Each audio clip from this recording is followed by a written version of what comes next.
बरोबर. गुरुभ्यो नमः. हरे काय नम. वगैरे. आज शारीर ब्राह्मण बृहदारण्यक उपनिषदाचा शारीरक ब्राह्मणम. शारीर ब्राह्मण आहे. 10वा श्लोक घ्यायचा आहे. ठीक आहे. हा, बरोबर आहे. हरे नमः. हरे नमः. श्री गुरुभ्यो नमः. प्राणादेरितारं परम सुख निरं सर्व दोष व्यपेतं भगवान् तच्चं सुपूर्णं प्रकृति प्रतिमजं सर्व बाह्यं स्वनित्यं सर्वज्ञं सर्वशक्तिं चूडमुनि मनुजाते सदा सेवं विष्णुं वन्दे सदाहं सकल जगदनाथ्यन्तमहं तदन्तम्.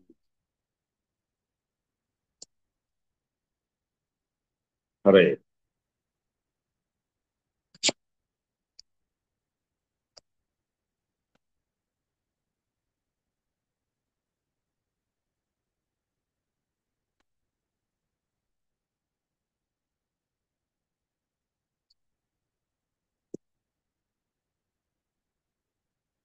अनन्तमः प्रविशन्ति ये अविद्याम् उपासते ततो भूय एव ते प्रमोय उ विद्यायां रतः. अनंतमः प्रविशन्ति ये अविद्याम् उपासते, जे अविद्येची उपासना करतात ते अनंत नावाच्या नरकाला जातात. ततो भूय एव ते तमः, त्याच्यापेक्षाही जास्त असणाऱ्या तमाला जातात. जो विद्यायाम रतः, ते खरं सांगायचं म्हणजे विद्येमध्ये रत आहेत. म्हणजे म्हणतात असं काढून विद्येमध्ये रत असणारे लोक ते अजून अंधकारात. अन्यथा उपासका ये ते यांती अनंतमा. अन्यथा उपासना करणारे जे लोक आहेत ते अत्यंत खाली असणाऱ्या त्याला तमाला जातात. तदा किंचित तदा किंचित विशेषेण दुर्ज्ञानस्या निंदकः. काहीतरी भलता अर्थ काढून त्याचा निंदा करणारे जे लोक आहेत त्याच्यापेक्षाही जास्त खालच्या लोकांना जातात.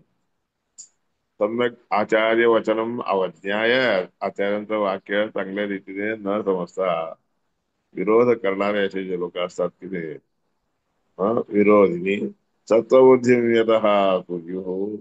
सत्वबुद्धी सात्विक बुद्धी आहे असं समजून जे विरोध करतात तदच ते अधिक पापिनः, ते अत्यंत पापी लोक आहेत.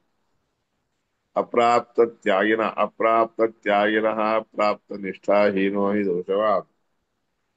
अप्राप्त त्यागिनः, जे काय मिळालं आहे मिळालेलं नाहीये ते सोडून द्यायचं. आणि जे मिळालेलं आहे त्याच्यावर असलेली निष्ठा न ठेवता दोष वगैरे लावणारे असे लोक जे असतात ते या विद्यायामृतः म्हणून सांगितलं. अनंदानाम ते लोका अंधेन तपसावृताः तांस्ते प्रेत्याभिगच्छन्ति अविद्वांसो बुधो जनाः. आनंद नावाच्या त्या लोकाला जातात. अंधेन तपसा, ज्या ठिकाणी अंधार सगळीकडे व्यापलेला असतो, तांस्ते प्रेत्य, त्या ठिकाणी जाऊन अभिगच्छन्ति, पुन्हा इकडे येतात. विद्वांसो बुधो जनाः, विद्वान असणारे बुध असणारा ज्ञानी असलेला विद्वान असणारा गोष्ट व्यक्ती परंपरा येतात. नित्य दुःख स्वरूपत्वात आनंदम तमोमतम. नित्य दुःखाचं स्वरूप ज्या ठिकाणी असतो त्याला आनंद म्हणून त्या तमा म्हणून आनंद नावाच्या नरकाचं स्वरूप आहे. बोधके विद्यमानेपी शिकवून देणारा असला तरी देखील ये विदुर्ण परम हरी, पराष्टाला श्री परमात्म्याला जाणून घेत नाही ते पियांते तमो घोर, ते लोक देखील तमो नावाच्या घोर नरकाला जातात. इत्योद्रिक्ता सुखात्मक, रोजच्या रोज जास्त वाढत असणाऱ्या सुखात्मक असणारा असं समजून दुःखामध्ये युक्त होऊन जातात इत्यादी सांगितलं. बुधा सकाशे अभि विद्वांसा इत्यर्थ. बुधा हा म्हणजे ज्ञानी असणारा, जवळ असला तरी देखील त्याच्याकडून न समजून घेणारा किंवा न कळणारा. बोध ज्ञानात ज्ञानवान भूत, बोध ज्ञान देणारा जो असतो की नाही ज्ञानवान, भूतशात त्याला भूत म्हणतात. प्रकाशाचे हरिम तुमच्याकडून ज्या हरी परमात्म्याच्या बद्दल तुम्ही सांगितलं तरी कळून घेते. मग विदुस्ते तमो यांती, तसे लोक तमो गुणाला तमो नगराला जातात. सर्व दुःखात प्रकाश तमो नरकात जातात.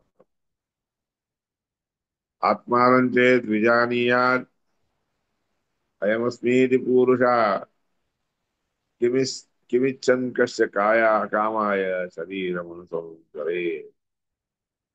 स्वतःला समजून घेणार.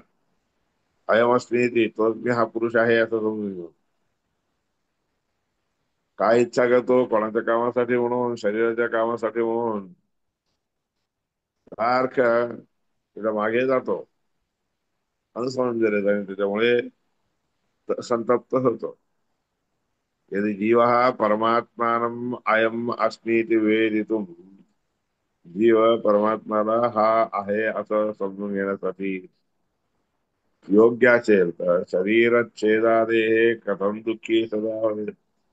असता तोच परमात्मा आहे असं समजून घेऊन काय तर मग शरीरछेदन वगैरे झालं तर दुःखी कशाला होत नाही. दुःखी शरीर संबंधामुळे जीव विष्णू विष्णू परमात्म्याच्या प्रसादामुळे शरीर संबंधाने युक्त असलेला हा जीव अदुःखी विप्लुट आनंदम भुक्त एव परम जीवो योग्य हा. दुःख रहित असणारा थोडा आनंद जे आहे त्याच्यापासून मुक्त झालेला भोगशती भोगत राहतो. नित्यमुक्त हा पूर्ण सुख हा स्वतंत्र हा पुरुषोत्तम हा. परमात्मा कसा आहे? नित्यमुक्त आहे, पूर्ण सुखाने युक्त आहे, स्वतंत्र आहे, पुरुषोत्तम असा आहे. परतंत्र कथन जीव योग्य असा असा असताना परतंत्रामध्ये असणारा जीव कसं बरं तो मीच आहे असं म्हणून समजू शकतो, जाणून घेऊ शकतो. तस्मा स्व अस्मीति नैव अयम विजानीयात, म्हणून तो मी आहे असं कधीच जाणून घेऊ नये. कदाचन कधी अस्मिती मी तथा आहे असं समजावं, पण तो मी आहे असं समजू नये. सर्व दैव बुधेष्टदा बुधाने तसं समजून घ्यावं, म्हणून तो बुद्धी ज्ञानी.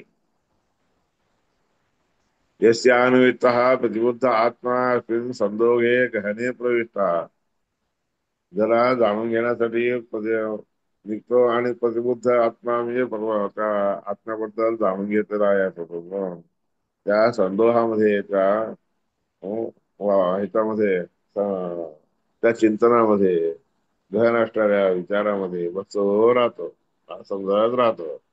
तो विश्वकारी विश्वकर्म करणारा, विश्व म्हणजे सगळ्याला विश्वाला करणारा, काही सर्वस्व करता तो सगळ्यांचा करता आहे. तसं लोक हा त्याचा त्याच्या अधीन असणारे सगळे लोक आहेत.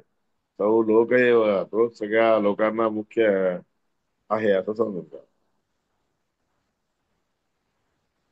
यस्य ज्ञातो नित्यबुद्धो भगवान पुरुषोत्तम, ज्यांनी जाणलेला असतंय नित्यबुद्ध असणाऱ्या भगवंताच्या बद्दल त्याच्यावर जाणून घेणारा असा पुरुषोत्तम आहे असं जाणून घेतो. तस्य लोक हा असा एव इको यो लोक परमात्मा, सगळा लोक त्याचा असतो, तो एकटाच परमात्मा सगळ्या लोकांचा अधीन आहे, म्हणजे लोकांच्यावर आश्रय किंवा लोकांना पाहणार आहे. पर्व वायूवरती तो विष्णू परमात्मा वायुदेवापेक्षाही श्रेष्ठ आहे. प्रकीर्तीचा तो सगळ्यांचा करता आहे. विश्व वायू समुद्दिष्टा, विश्वशब्दाचा अर्थ वायू, तर विश्वकृत सही सर्वस्व करता म्हणलेत ना, तसं विश्व शब्दाने अर्थ वायू घ्यायचा.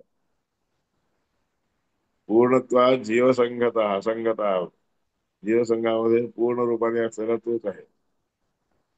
ज्ञास्यापि सर्वस्व, त्याला सोडून दुसरे जे काय आहे ते सगळे कर्तव्य सगळ्या लोकांचा देखील करता विष्णू परमात्माच आहे. कर्तव्य विष्णुदेव ही प्रविष्टो घटने देहामध्ये, त्या दाट असणाऱ्याच्या देहाच्या मध्ये जे हृदय नावाचं आहे की ते तिथं प्रविष्ट होतो. संदोह नाव संदोह नावानी सगळ्यांनी असं भरलेला असं ते हृदय देह आहे त्या ठिकाणी बसतो, तो प्रविष्ट असतो. तर ज्ञानी यातील लोक त्या परमात्म्याला जाणणारा जो आहे त्या लोकांना तो परमात्म्याच्या प्रसादाने त्या लोकाला मोक्षाला जात असतो.